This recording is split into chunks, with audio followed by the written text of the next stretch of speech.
warahmatullahi wabarakatuh. Selamat pagi semuanya. Pagi, Bu. Apa kabarnya hari ini? Baik, Bu. Bagus. Apakah masih semangat? Semangat, Bu. Nah, jadi sebelum kita memulai pembelajaran kita hari ini, kita alangkah baiknya kita berdoa agar pembelajaran kita hari ini dapat berjalan dengan lancar. Oke, untuk ketua kelasnya dipimpin doanya, Nak. Sebelum kita mulai pembelajaran pada hari ini, alangkah baiknya kita berdoa menurut agama dan kepercayaan kita masing-masing. Berdoa dimulai. Berdoa selesai. Nah, baik. Jadi untuk sekretaris coba diperhatikan temannya, Nak. Apakah ada yang tidak hadir? Hadir semua, Bu. Oke, bagus.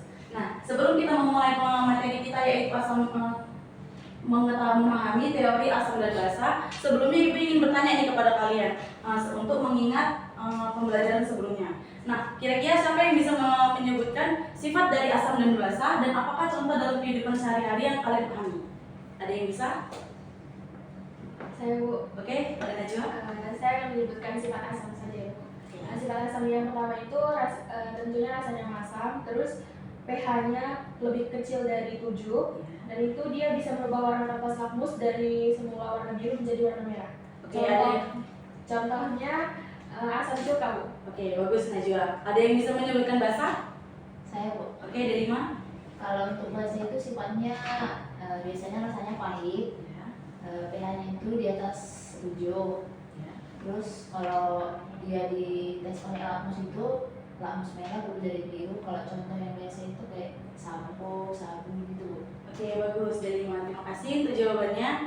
Nah, jadi dalam kehidupan sehari-hari biasanya kita itu selalu berinteraksi dengan asam dan basa. Nah, adapun contoh asam dari yang ada sering kita temukan dalam kehidupan sehari-hari yaitu cuka dan lemon. Nah, di mana cuka di sini tuh dia mengandung asam asetat atau CH3COOH, sedangkan lemon dia mengandung asam sitrat atau C6H8O7.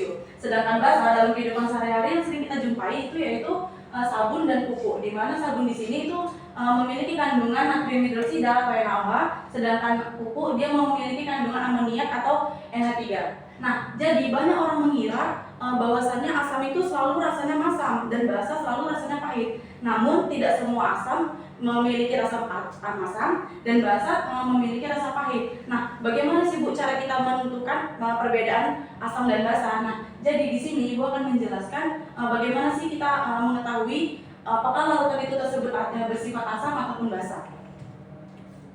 Nah, jadi materi kita hari ini tuh kita akan membahas teori asam dan basa. Di mana teori asam dan basa ini terdiri dari 3 teori, yaitu yang pertama teori asam basa Arrhenius, yang kedua teori asam basa Bronsted-Lowry, dan yang ketiga teori asam basa Lewis.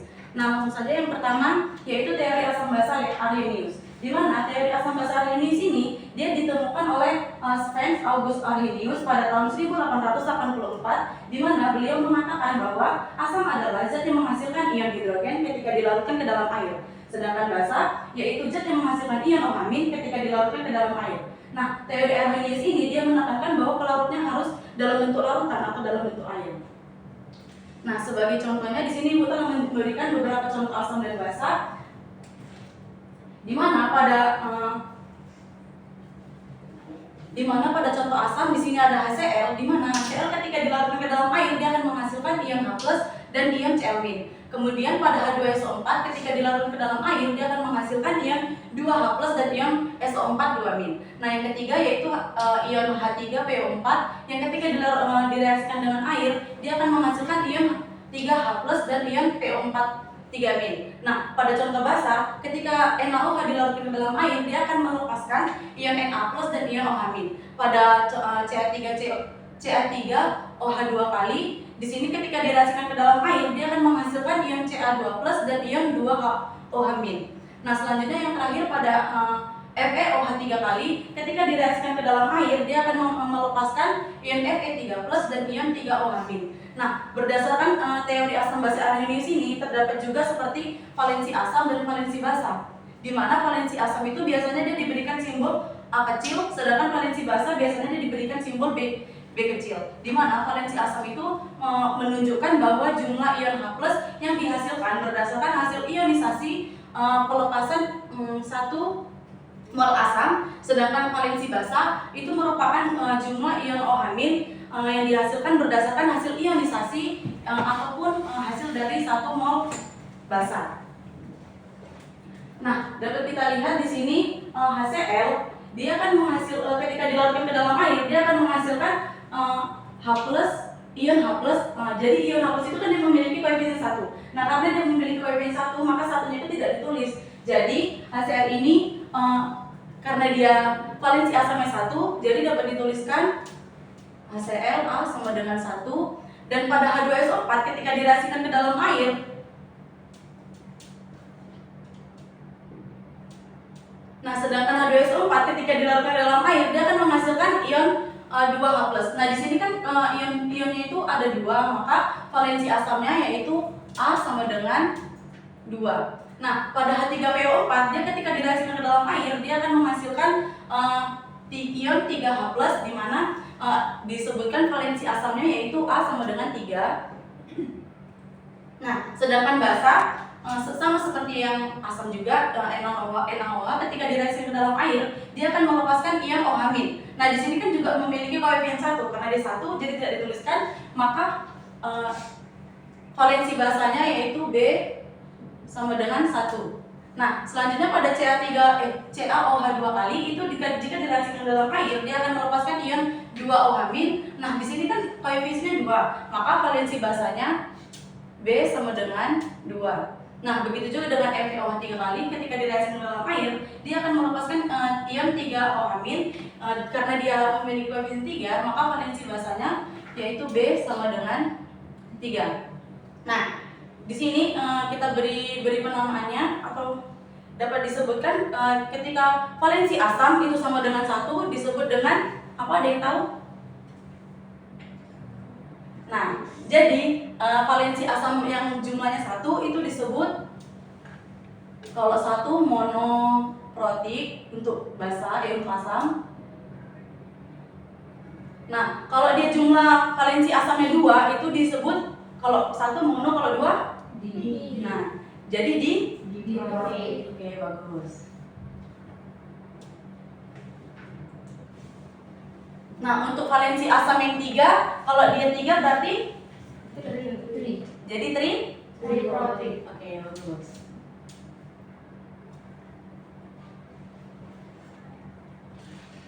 Nah, begitu juga dengan valensi basa. Kalau tadi dia asam itu protik, kalau basa itu disebut dengan hidroksi. Nah, jadi kalau dia valensi asamnya 1 disebut Monohidroksi. Oke, bagus.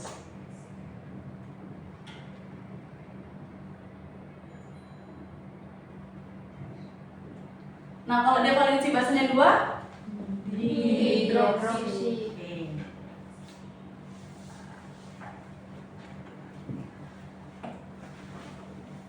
Kalau dia valensi basanya 3 Trihidroksi. Oke.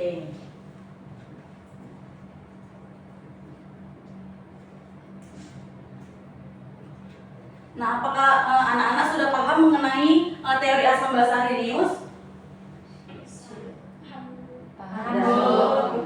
Bagus. Jadi selanjutnya kita lanjut ke teori asam basa yang kedua, yaitu teori asam basa Bronsted-Lowry. Di mana teori asam basa Bronsted-Lowry ini dia diciptakan oleh Johannes Nicholas Bronsted dan Thomas Martin Lowry yang ditemukan pada tahun 1923, di mana beliau mengatakan bahwa asam adalah zat yang mendonorkan proton atau H+, sedangkan basa adalah zat yang menerima proton atau H+.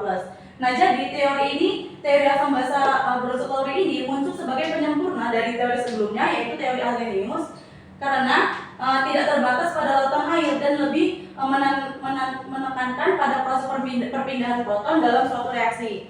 Di mana di sini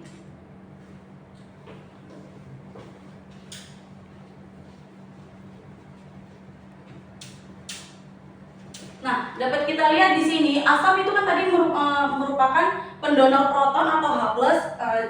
Jadi karena asam ini mendonorkan proton atau H+, jadi dia H+-nya itu berkurang 1, maka asam menghasilkan basa konjugasi. Selanjutnya pada basa dia kan sebagai aseptor atau penerima proton atau H+.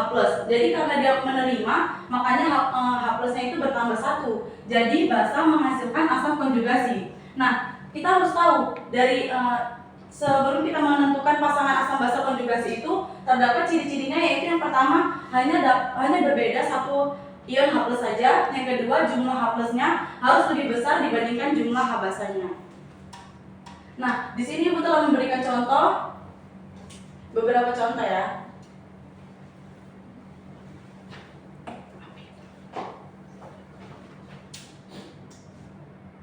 HCl ditambah H2O setimbang Cl- ditambah H3O plus. Nah, jadi dapat kita lihat di sini. Nah, tadi kan ciri dari pasangan asam basa konjugasi itu dia hanya berbeda satu H+ saja. Nah, jadi HCl kita pasangkan dengan Cl. Nah, dan H2O kita pasangkan dengan H2O. Nah, maka di sini pernyataan di sini tuh sesuai ya. Jadi pasangan asam basa konjugasi itu yang pertama yaitu HCl dan Cl-, dan yang kedua itu H2O dan H3O+. Nah, selanjutnya kita tentukan nih yang mana yang bersifat asam basa, asam konjugasi, dan basa konjugasi. Nah, jadi tadi kan ciri yang kedua itu di mana jumlah H asam harus lebih besar dibandingkan jumlah H basa. Nah, jadi HCl ini kan hanya lebih besar nih dibandingkan Cl. Jadi asam ini HCl ini bersifat, ada yang tahu? Kan tadi cirinya H, ya asam, benar ya. Nah, karena HCl ini bersifat asam, maka Cl-nya ini bersifat basa. Nah, karena dia berada di sebelah kanan, maka dia disebut basa konjugasi.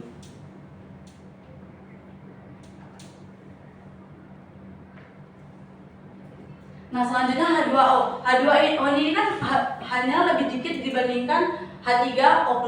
Maka H2O ini bersifat basa. Oke.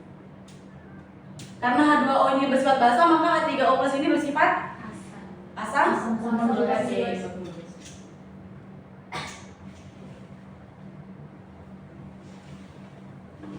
Nah, untuk contoh yang kedua itu ada NH3 ditambah dengan H2O setimbang NH4 ditambah OH-. Nah, di sini dapat kita lihat NH3 itu kan dia jumlah hanya lebih dikit ya dibandingkan dengan NH4. Maka kita pasangkan dulu NH3 berpasangan dengan NH4 dan H2O berpasangan dengan OH-. Nah, jadi karena NH3 ini lebih dikit daripada NH4, jadi NH3 ini bersifat apa? Ya benar, basa. Nah, karena NH3 ini bersifat basa, maka NH4 ini bersifat Asam konjugasi. Oke, bagus.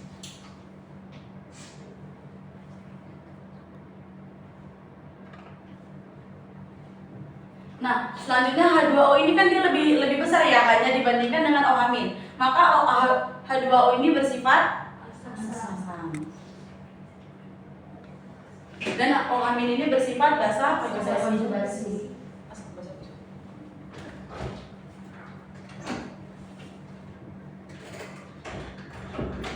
Oke, dan contoh yang ketiga itu ada CH3COOH ditambah dengan H2O setimbang dengan CH3COO- ditambah H3O+. Nah, jadi CH3COOH ini dia tidak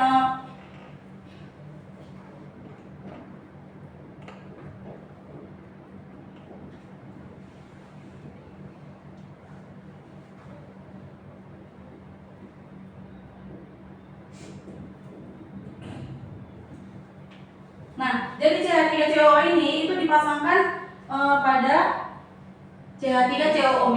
Nah, sedangkan H2O kita pasangkan kepada CH3O ya H3O. Nah, selanjutnya untuk penentuannya CH3COO ini kan dia memiliki H yang lebih besar dibandingkan COO-. Maka CH3COO itu bersifat asam. Dan CH3COO- bersifat basa konjugasi.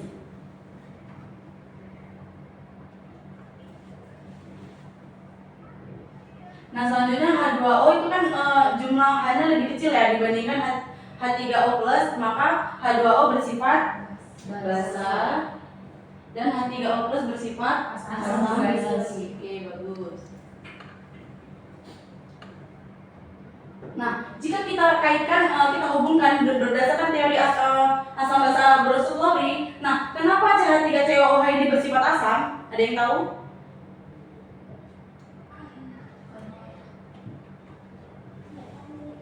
Oke, jadi CH3COOH ini kenapa dia bersifat asam? Karena CH3COOH ini dia mendonorkan protonnya ke H2O. Jadi maka dari itu H2O bersifat basa karena H2O dia menerima menerima proton dari CH3COOH. Maka dari itu CH3COOH karena dia sudah mendonorkan protonnya, maka CH3COOH ini menghasilkan CH3CO-.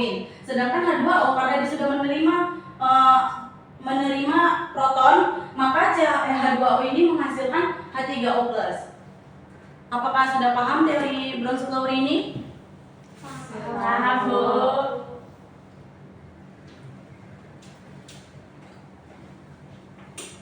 Oke, selanjutnya kita masuk teori yang ketiga, yaitu teori Lewis. Di mana teori Lewis ini ditemukan oleh Gilbert Newton Lewis pada tahun 1923, di mana beliau mengungkapkan bahwa asam adalah penerima pasangan elektron, sebagai penerima pasangan elektron. Nah, sedangkan basa adalah pemberi pasangan elektron. Nah, berbeda dengan teori sebelumnya. Kalau tadi Bronsted-Lowry dia kan perpindahan antara proton atau H+, sedangkan kalau dia Lewis ini perpindahan antara pasangan elektron. Nah, selanjutnya untuk kita lebih paham lagi, di sini gua ada memiliki contoh yaitu NH3 dan BF3.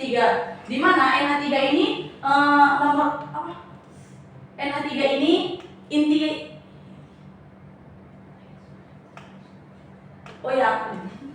jadi NH3 ini atom pusatnya itu kan N. Nah, karena N ini memiliki 5 elektron, maka di sini kita buat 1, 2, 3, 4, dan 5. Nah, H itu kan memiliki 1 elektron saja. Jadi N itu berikatan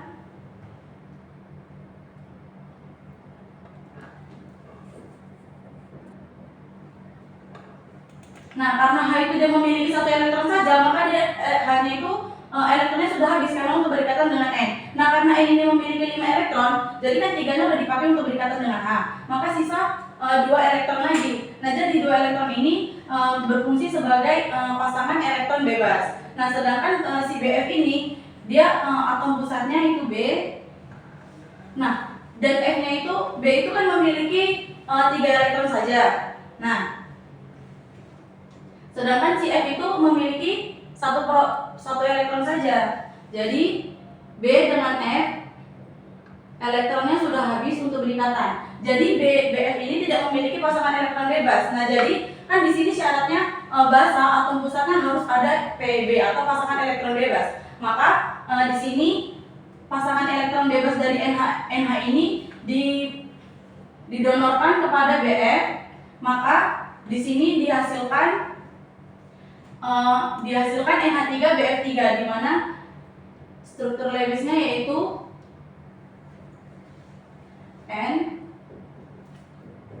N berikatan dengan 3H. Kemudian karena dia sudah didonorkan dengan pasangan elektron bebasnya kepada BF, maka ini pasangan elektron bebasnya jadi berikatan dengan BF.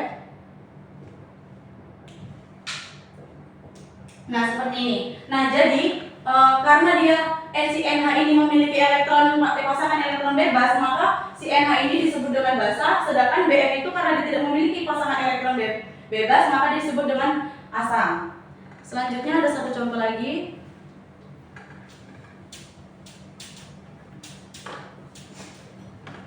Nah, di sini contohnya yaitu CH3 NH2 ditambah BH3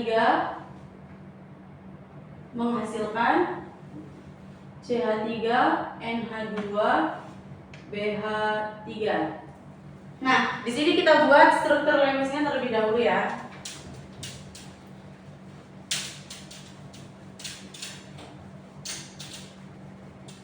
Nah, di sini CH3 ini siapa yang berperan sebagai atom pusat? C. Benar. Nah, kemudian C ini berkaitan dengan 3H. Karena C ini dia memiliki 4 elektron, maka di sini masing-masing dia berikatan dengan H. Nah, di sini kan masih 3 ya, jadi sisa 1. Nah, sisa satunya ini untuk berikatan dengan NH2. Nah, sebagai di NH2 ini siapa yang berperan sebagai atom besar? N. Bagus. Jadi N berikatan dengan H2. Nah, karena N ini memiliki 5 atom, memiliki 5 elektron. Nah, di sini kan si N ini kan sudah memakai 3 elektronnya ya. Jadi sisa 2 elektron ini sebagai pasangan elektron bebas. Nah, selanjutnya ditambah dengan BH3. Atom pusatnya B. Hanya 3. Kemudian B ini kan hanya memiliki 3 elektron saja. Dan sedangkan H hanya memiliki 1 elektron. Jadi elektron itu masing-masing sudah habis untuk dipakai berikatan. Nah, selanjutnya karena si NH ini dia memiliki pasangan elektron bebas, maka dia menyumbangkan pasangan elektronnya ke si BH3 ini. Maka dari itu hasilnya menjadi CH3NH2BH3 yang dapat dibentuk yaitu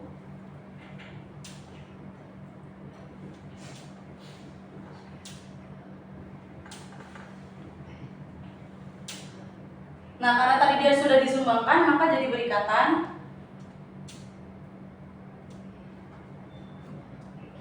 Nah, seperti ini. Baik, sekian penjelasan dari Ibu. Apakah kalian sudah paham mengenai teori asam basa reaksi ini?